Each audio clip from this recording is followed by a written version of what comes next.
আসসালামু আলাইকুম রহমতুল্লাহি ওয়া বারাকাতুহু আলহামদুলিল্লাহ ওয়াহদাহু লা শারীকা লাহু ওয়াসসালাতু ওয়াসসালামু আলা মান লা নাবিয়্যা বাদা। সুপ্রিয় দর্শক শ্রোতারা, আজকে আমি আপনাদের সম্মুখে উম্মুল মুমিনিন হযরত আয়েশা রাদিয়াল্লাহু তাআলা আনহার জ্ঞান সম্পর্কে আলোচনা করব, যে উনি কতটুকু গভীর জ্ঞানের মালিক ছিলেন এবং উনার শরীয়তের মাসআলা মাসাইল সম্পর্কে উনার কতটুকু গভীর জ্ঞান ছিল সে ব্যাপারে সংক্ষিপ্ত আকারে আপনাদের সম্মুখে আলোচনা করব ইনশাআল্লাহ।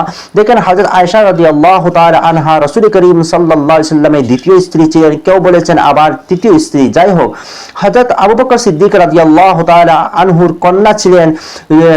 6 বছর বয়সে আল্লাহ রাসূল সাল্লাল্লাহু আলাইহি ওয়াসাল্লামের সঙ্গে ওনার বিবাহ হয়েছিল।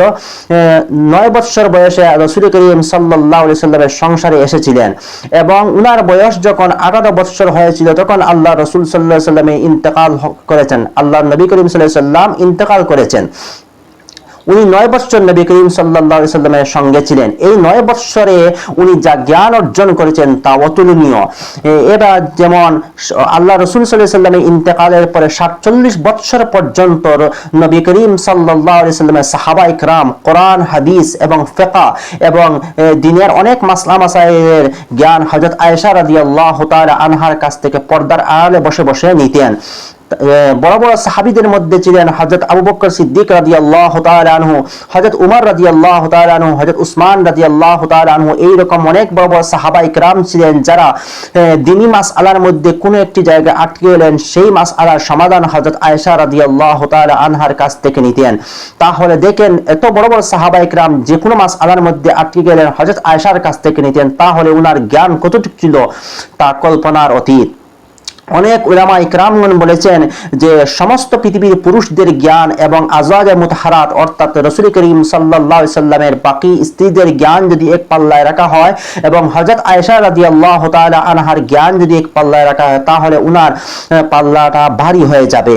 তদ্রূপভাবে অনেক বড় বড় সাহাবায়ে কিরামগণ বলেছেন, খুযু শুতুরা দীনাকুম আন হুমাইরা, তোমরা হুমাইরা থেকে দ্বীনের এক অংশ তোমরা শিখো। হুমাইরা রাসূল করিম সাল্লাল্লাহু আলাইহি সাল্লাম হযরত আয়েশা স্নেহ করে হুমাইরা বলতেন। তদ্রূপভাবে সহিহ বুখারী এবং মুসলিমের মধ্যে একটি হাদিস এসেছে যেটা হযরত আবু মুসা আল-আশআরী রাদিয়াল্লাহু তাআলা আনহু থেকে বর্ণিত। রাসূল করিম সাল্লাল্লাহু আলাইহি সাল্লাম বলেন, কাম্মালা মিনার রিজালি কাসীরুন ওয়া কাম ইউকাম্মিলু মিনান নিসাই ইল্লা মারিয়াম বিনত ইমরান ওয়া আসিয়া ইমরাত ফিরআউন ওয়া ফাদ্দালা আয়েশা আলান নিসাই কাফদলি সারিদ আলা তাম। এই হাদিসের মধ্যে রাসূল করিম সাল্লাল্লাহু আলাইহি সাল্লাম বলেন, এই পৃথিবীতে অনেক বড় বড় মনীষীগণ এসেছেন পুরুষদের মধ্যে, কিন্তু মহিলাদের মধ্যে শুধুমাত্র মারিয়াম বিনতে ইমরান অর্থাৎ হযরত ইমরানের মেয়ে মারিয়াম, যিনি ঈসা আলাইহিস সালামের মা ছিলেন, এবং ফেরাউনের স্ত্রী হযরত আসিয়া রাদিয়াল্লাহু তাআলা আনহা ছিলেন।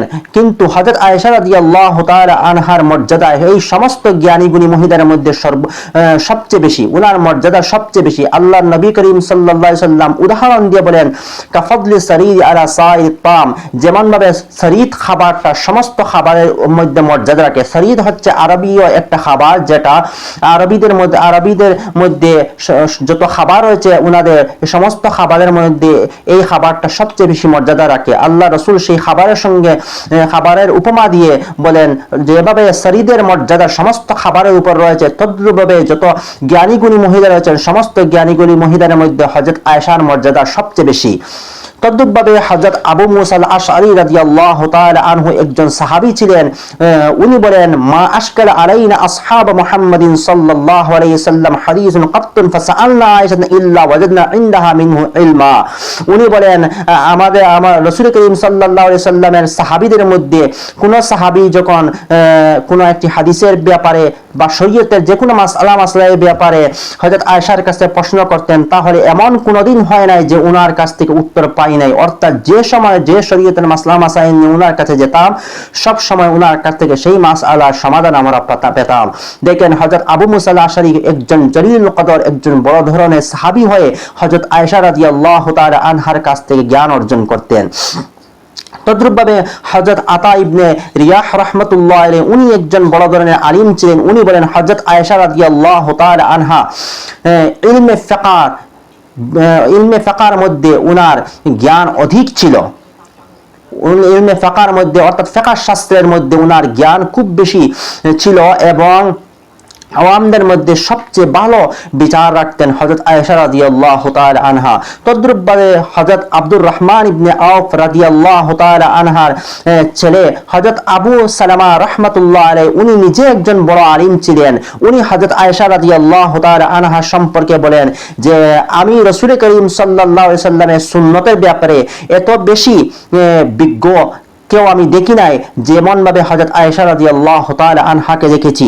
তদ্রূপভাবে ফিকহের মধ্যে কোরআনুল কারীমের আয়াতের শানে জুল রয়েছে। তদ্রূপভাবে ফারাইজের মাসআলা মাসাইলের ব্যাপারে যতটুকু জ্ঞান হযরত আয়েশার কাছে আমি দেখেছি, তদ্রূপভাবে এত বড় আলিম আমি আর কাউকে দেখি নাই। বলেছেন হযরত আবু সালামা রাহমাতুল্লাহ আলাইহি, উনি একজন বড় ধরনের আলিম ছিলেন।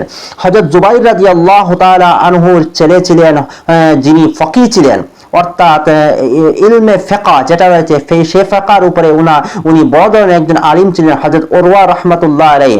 উনি বলেন আমি হারাম হালাল এবং কবিতার মধ্যে তদ্রূপভাবে ইলমে তিব সেটা ডাক্তারি ইলম বলা হয়, অর্থাৎ ইলমে তিব যেটাকে বলা হয়, সেই হারাম হালাল কবিতার মধ্যে হযরত আয়েশা রাদিয়াল্লাহু তাআলা আনহা থেকে আমি কাউকে বড় দেখি নাই, অর্থাৎ উনার জ্ঞান ছিল সর্বোত্তম। হযরত মাসরুক রাহমাতুল্লাহ আলাইহি, উনি একজন তাবেঈ ছিলেন। উনি বলেন আমি আল্লাহর কসম খেয়ে বলতে পারি যে অনেক বড় বড় সাহাবায়ে কেরামগণ ইলমে ফারাইজের জ্ঞান হযরত আয়েশা রাদিয়াল্লাহু তাআলা আনহা থেকে শিখতেন। তদ্রূপভাবে ইমাম জুহরি রাহমাতুল্লাহ আলাইহি, উনি বলেন সমস্ত পুরুষ এবং সমস্ত নবী করিম সাল্লাল্লাহু আলাইহি সাল্লামের বাকি স্ত্রীগণের যদি ইলম এক জায়গায় জমা করা হয়, তাহলে হযরত আয়েশা রাদিয়াল্লাহু তাআলা আনহার ইলম এবং জ্ঞান সবচেয়ে বেশি দেখা যাবে। যাই হোক, হযরত আয়েশা রাদিয়াল্লাহু তাআলা আনহার জ্ঞান সবচেয়ে বেশি ছিল এবং উনি অনেক জ্ঞানের অধিকারী ছিলেন এবং রাসূল করিম সাল্লাল্লাহু আলাইহি সাল্লামের সঙ্গে উনি শুধুমাত্র 9 বছর থেকে যে জ্ঞান অর্জন করেছেন তা কল্পনার অতীত।